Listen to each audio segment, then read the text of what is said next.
October, the day of Yom Kippur, the phone rang at the home of Israel's military chief. General David Elazar. Elazar had been made Israeli chief of staff after a long military career and a host of victories. The call from Israeli military intelligence informed him that both Egypt and Syria would launch an attack in hours. Elazar's immediate thought was to send his air force to hit the Arabs before they had a chance to strike. But that decision could only be taken in the halls of power by Israel's politicians. And ultimately, that meant one person, Israel's Prime Minister, Golda Meir. This 75-year-old was seen as the Iron Lady of Israeli politics. But she said no to airstrikes. She argued that if Israel was to win international support after the Six-Day War, it had to be seen not as the aggressor, but the victim. Elazar was appalled at his leader's reaction. He was only given permission to mobilize a fraction of the reservists he needed, and yet, within a few hours, his country would face invasion on two fronts. Egypt and Syria were poised to launch their attack.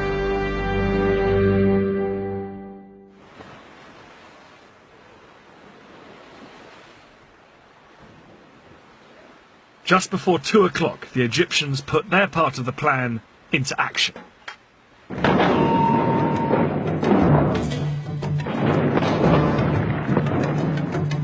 Their assault across the canal on the forts of the Bar Lev line was such a momentous event in Egyptian history, it was later restaged for the cameras.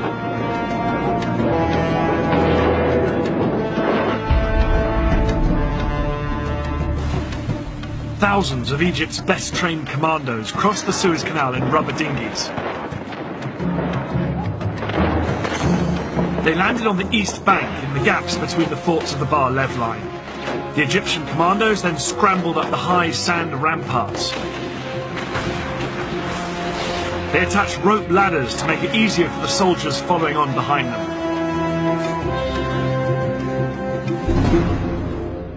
Behind this first wave were 100,000 Egyptian infantry and more than 1,000 tanks waiting to cross the canal, but the biggest obstacle to them were the giant sand ramparts on the Israeli side. These were as much as 60 feet in height. It was impossible for the Egyptian tanks and heavy artillery to climb up and over them. The Egyptians experimented with using dynamite to blow holes in them, but this was found to take far too long. But then one junior engineer officer had a flash of genius. He suggested using high-pressure hoses to blast the ramparts with water from the canal.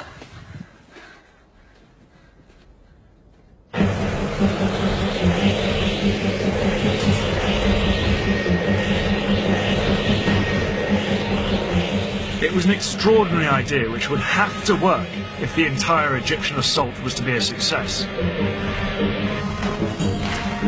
4 hours into the attack, and with fighting raging around them, the Egyptian engineers finally broke through the ramparts, and the first tanks started to pour through. I never believed I would see the day when I was in Sinai. But this was actually Sinai. I looked back at the West Bank and all the green on the other side, and to the east, all I could see is desert. It was good feeling. The eastern bank of the canal now became a battlefield. The Israelis manning the forts sprayed machine gun fire at their Egyptian attackers to try and stem the tide. But within 2 hours, 23,000 of Egypt's infantry were on the east bank and had advanced up to 1 mile into Sinai.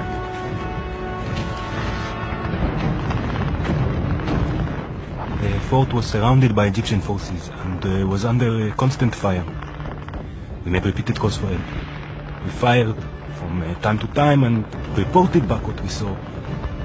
But mainly, we tried to keep up our morale. But the Israelis were sure that their air force would come to the rescue. The first Israeli jets were sent in at 4 p.m., flying low over the desert. But as they approached the canal, they found themselves under attack from the ground. The Egyptian SAM missiles and anti-aircraft guns caused havoc. As Israeli planes were shot down that afternoon, it soon became clear that Egypt's elaborate air defense umbrella was working. Israel's single greatest weapon, its air force, was virtually powerless to hold back the Egyptian onslaught. The most immediate hope for the Israelis surrounded in the forts were Israeli tanks stationed just a few miles away.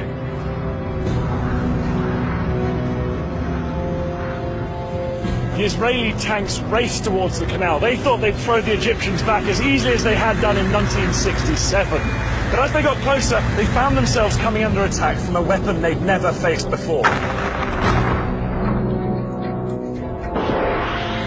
The Saga missile. This Soviet-made weapon was specifically designed to punch through the thick metal armor of tanks. Yet it was small enough to be carried onto the battlefield in a backpack.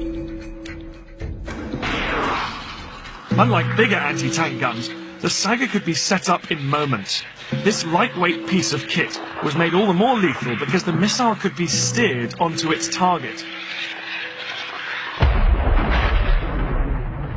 1973, the Saga was turning the Sinai into a tank graveyard. The tanks, which were the pride of Israel's army, were being destroyed by Egyptian infantrymen. Israel had begun the war with around 300 tanks in Sinai. By the end of the first 36 hours, they'd lost approximately half of this number. Things were critical for the Israeli soldiers in Sinai.